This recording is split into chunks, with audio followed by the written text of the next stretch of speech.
sun is out a little bit. There's still a lot of clouds in the sky, but we got a break for a couple hours, so I'm gonna see if we can get this shift linkage on that DelSol. See if I picked the right one in the last update. So hopefully I'm gonna throw that on there in a minute, and yeah, see if it works. So here we go. Before I get on this DelSol, I'm gonna cut these bushes, man. Every time I try to get on the passenger side of the car, it's a hassle. I get bugs and stuff on me and spiders, so chop that real quick.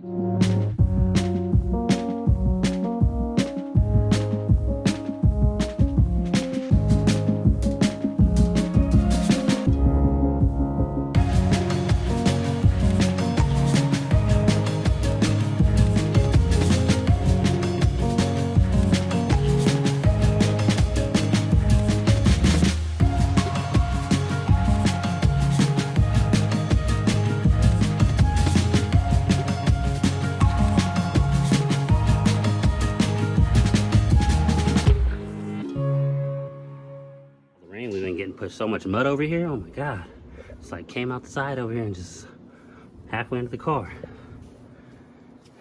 Jesus. Yeah, let's see if this shift linkage goes on. I got it down there on the creeper. I'm gonna get under there and get to work.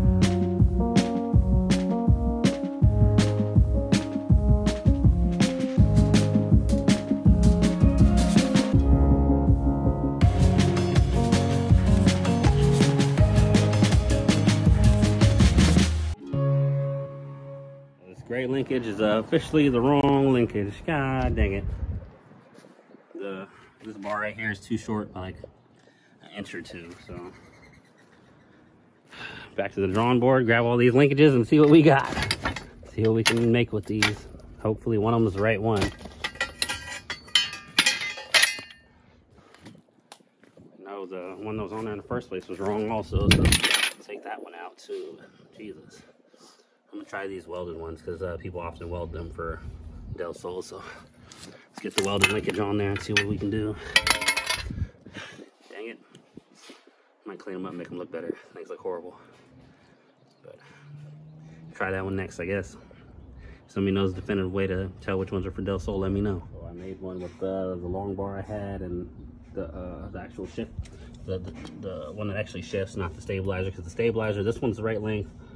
And this one looked like it was right length on the other setup, so we'll see how it is with this top bar and this. Well, there's this stabilizer bar and this the one that actually shifts, to see if they line up properly and the shifter sits in the right spot.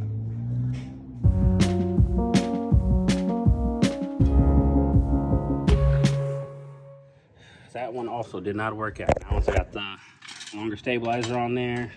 This is about a 1/4 to 1/2 inch too short right here. Stabilizer, and then this one, yeah, this is not working out. So find the actual shift bar that's a 1/4 to 1/2 inch longer than this one, and hopefully it works. And mixing and matching shift linkage parts and all that. None of these are the right shift linkage, so I'm gonna have to have them order the right one. It's not gonna work. We need a DelSol one. If anybody has one to the low, hit me up.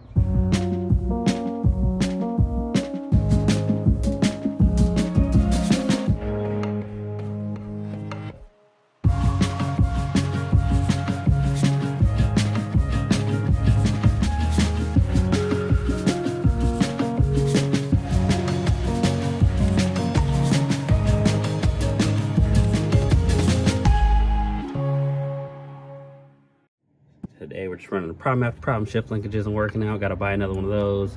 Coil on plug, different plug-ins for the different the coil on plug kit and the coils. So you probably needs different coils or something. So can't start that either today. But and we keep trucking, see what else we can get done. Spoke to the owner of the vehicle. We're no longer doing coil on plug because he has the wrong components. He doesn't want to go rebuy some of the stuff. So we're just gonna get a OBD1 distributor for now, even though this is an OBD2 car, and get a conversion harness because he doesn't have the crank position sensor provisions on the oil pump and the right little what would you call it, like the gear behind the harmonic balancer doesn't have the little teeth on it for the oil pump or the crank position sensor to pick up on either. So we'd have to get a whole different oil pump and the gear and the sensor. So we're just gonna throw OBD1 Dizzy in here with a conversion harness so we can get everything working.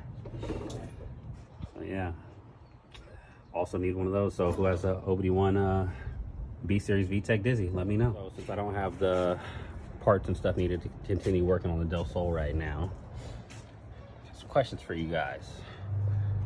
Anybody know how to work on the old inline 6 cylinders on these or it might be an inline 4, I can't even, on these Ramblers though? I need someone who knows how to work on the old L heads and stuff. It's the 60s Rambler. It's a 330, but it has that pancake L head where the valves pop up out of the bottom of the block into the head. So I have no idea who works on these. Everywhere I take it, they're like, we don't work on them. It runs and drives fine, just has a little bit of smoke on the warm up. Well, a lot of smoke, but after you drive it for a minute, it goes away. And also, I have this Barracuda back here. Gonna see this in future videos. This is a lot bigger project than all these Hondas I work on, but it's gonna be a fun one. Has a little bit done to it, but not too much.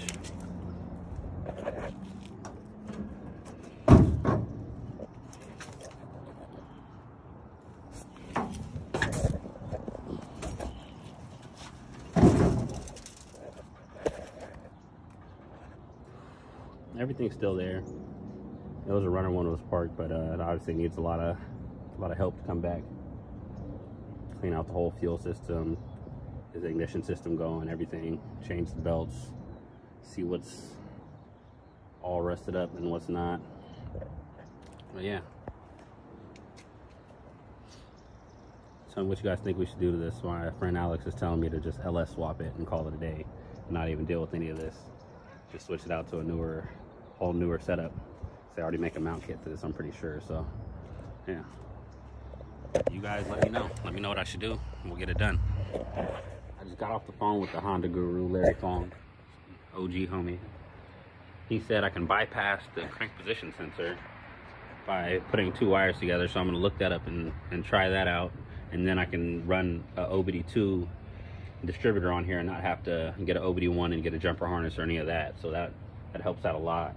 And yeah, all we need is that shift linkage now, and then 1 coolant hose, and extend 1 connector plug for the intake air temp, and we can get this thing going. Just get some fluids in there. We can start it up probably on the next video or 2. So yeah, let's get it. Pulled up to AutoZone to grab some hose. AutoZone's back there. Grabbed the last hose for the water cooling line for the turbo, and then grab 1 hose from the heater cord to the back of the block, because they were going to run one of the water lines off of there, but they have a setup for 3 different water lines, and there's only 2 off the turbo, so I'm just gonna put the right hose back on there. And yeah, I went in AutoZone. They had the right hose for the fitting I'm going to use for the cooling of the turbo. What they did not have is the hose for the heater core to the back of the block. So, and they didn't even have universal hose in that size either, so we're gonna have to hit another auto parts store. But and I also found a distributor for the car, so it's one of the ones I just had laying around, and I don't have any OBD2 cars myself, so I've never been able to test it. So hopefully that works, and then if we get the proper hose tonight, we can get fluids in this car and try to fire it up tomorrow. Even though we don't have the proper shift linkage, we'll just put it in neutral with a screwdriver and fire it up and get to tuning just the idle and stuff like that, and burp everything, just get everything running properly. I hope you guys are excited as I am to see this thing going.